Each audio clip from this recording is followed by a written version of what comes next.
kita bakal bedah sebuah drama publik yang cukup panas di komunitas VTuber. Tujuannya biar kita bisa sama-sama ngerti satu peran yang krusial banget di balik layar, yaitu manajer. Oke, jadi gini ceritanya. Semua ini tuh berawal dari sebuah pengumuman di Twitter. Kelihatannya sih formal banget ya, profesional, dari seorang manajer yang namanya Ayam Putih. Dia bilang dia mundur. Alasannya, katanya sih jadwal pribadinya lagi padat banget.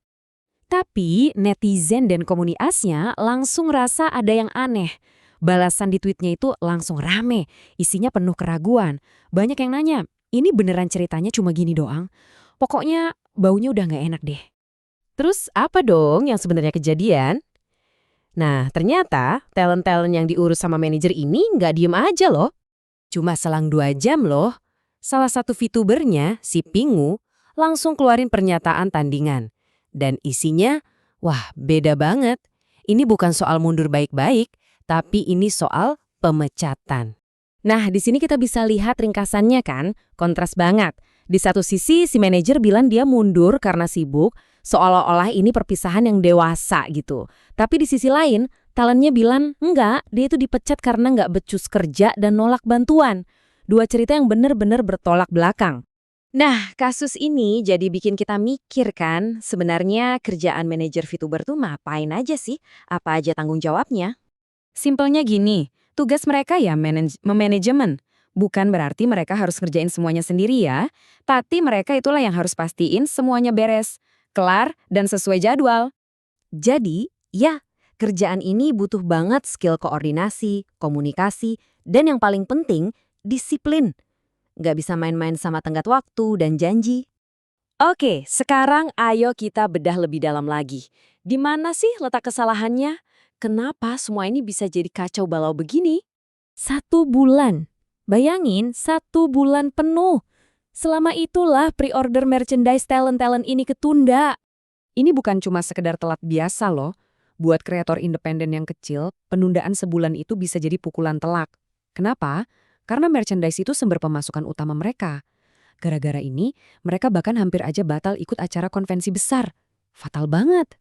Dan puncaknya, ini nih. Komunikasinya udah hancur banget, sampai salah satu talentnya harus nge-tweet minimal balas chat. Coba bayangin, mohon-mohon di depan publik cuma biar chatnya di-reply. Ini udah bukan red flag lagi, ini benderanya udah kebakar. Nah, alasan-alasan yang dikasih manajernya ini kok kayaknya nggak nyambung ya sama kenyataan. Katanya sibuk urusan dunia nyata, keciduk lagi main game online. Katanya mau jaga data pribadi talent, tapi giliran ditawarin bantuan malah nolak. Kepercayaan udah ancur banget di titik ini. Dan parahnya lagi, di klarifikasinya, si manajer ini malah nyalahin keadaan. Seolah-olah dia kaget gitu mendadak harus ngurus talent-talent ini.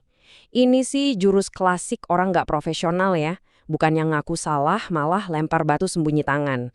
Jelas bikin situasi makin panas. Oke, dari semua drama dan kekacauan ini, apa sih pelajaran yang bisa kita petik bersama? Kabarnya si manajer ini kerja tanpa dibayar. Tujuannya buat bangun portofolio. Niatnya mungkin bagus ya, tapi ini nunjukin bahayanya kerja pro bono tanpa ikatan yang jelas. Kalau nggak ada bayaran, kadang gampang banget buat nganggap remeh sebuah pekerjaan. Komitmennya jadi goyah.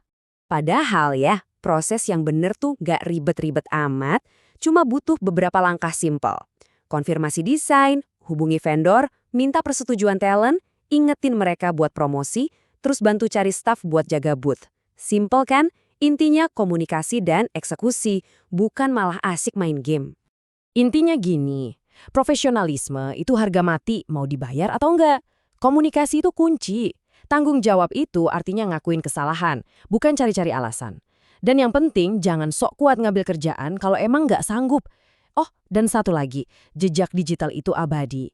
Pelajaran ini penting banget, nggak cuma di dunia VTuber, tapi dimanapun kita kerja dalam tim. Dan akhirnya, kita ditinggalin sama satu pertanyaan besar ini.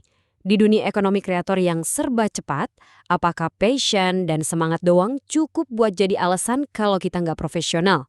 Ini jadi bahan renungan buat kita semua ya, baik buat kreatornya, manajernya, atau bahkan kita sebagai penonton.